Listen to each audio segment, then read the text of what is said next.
আর এবার আপনাদেরকে একটা ছবি দেখাবো, এক্সক্লুসিভ ছবি। ছবিটা দেখুন। বিদ্রোহী শিবিরে যোগদান জল্পনার মধ্যেই এবার টিভি9 বাংলার ক্যামেরায় ধরা পড়লেন সায়নী ঘোষ। আপনাদেরকে সেই ছবি দেখাচ্ছি আমরা, এক্সক্লুসিভ ছবি। দিল্লি বিমানবন্দরে পদত্যাগী তৃণমূল সাংসদ সুস্মিতা দেবের সঙ্গে দেখা গেল যাদবপুরের সাংসদকে। আজ কলকাতায় ফিরলেন সায়নী। তৃণমূলের বিদ্রোহী 20 জন সাংসদের তালিকায় সই রয়েছে এই সায়নীর, এমনটাই সূত্রের খবর। তন্ময় প্রামাণিক আমাদের সঙ্গে রয়েছেন, আমাদের সহকর্মী।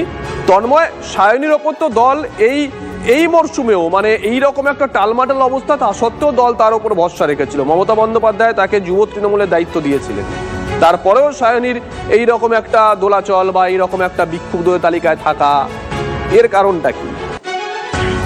দেখো, এখানেই প্রশ্নটা যেটা হচ্ছে, অভিষেক বন্দ্যোপাধ্যায়ের সবচেয়ে ক্লোজ যদি কোনো সাংসদ বলা হয় দলীয় ভাবে, সেটা হচ্ছে সায়নী ঘোষ।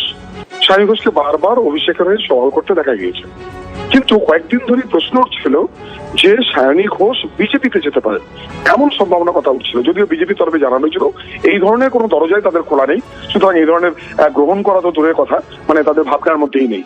কিন্তু সায়নী ঘনিষ্ঠ যারা রয়েছেন সাংসদ, তারা কিন্তু বলছিলেন যে সায়নী একটা জায়গায় যোগাযোগ রাখছে এবং সেখানে বিক্ষুব্ধ শিবিরে তারা যেতে পারেন, অর্থাৎ কাকলি ঘোষ, দস্তিদার সহ আরো বাকি যারা রয়েছেন তাদের সঙ্গে যোগাযোগ রাখা হচ্ছে। এবং তারপর দেখা গেল যে ছবিটা দেখা যাচ্ছে, সেখান থেকে কিন্তু সায়নী ঘোষকে আমরা, তুমি দেখো, গত এক সপ্তাহে তাকে আমরা খুঁজে পাচ্ছি না। তিনি কোনো অবস্থান স্পষ্ট করছেন না। তিনি অভিষেকের সঙ্গে আছেন, মমতা বন্দ্যোপাধ্যায়ের সঙ্গে আছেন, অথবা তিনি তাদের সঙ্গে নেই, তিনি বিক্ষুব্ধ গোষ্ঠীতে গেছেন, অথবা আমি কোনো জায়গাতেই নেই, কোনো ধরনের কোনো মন্তব্য, কোনো অবস্থান স্পষ্ট নেই।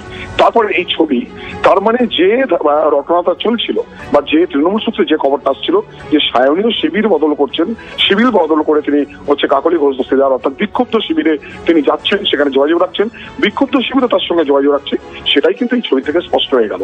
অর্থাৎ আরো একজন সাংসদ তৃণমূলের কমতে থাকলো, অভিষেক বন্দ্যোপাধ্যায় বা মমতা বন্দ্যোপাধ্যায়ের পাশ থেকে সরে যাওয়ার রাস্তাটা বোধহয় সায়নী পরিষ্কার করে ফেলছে।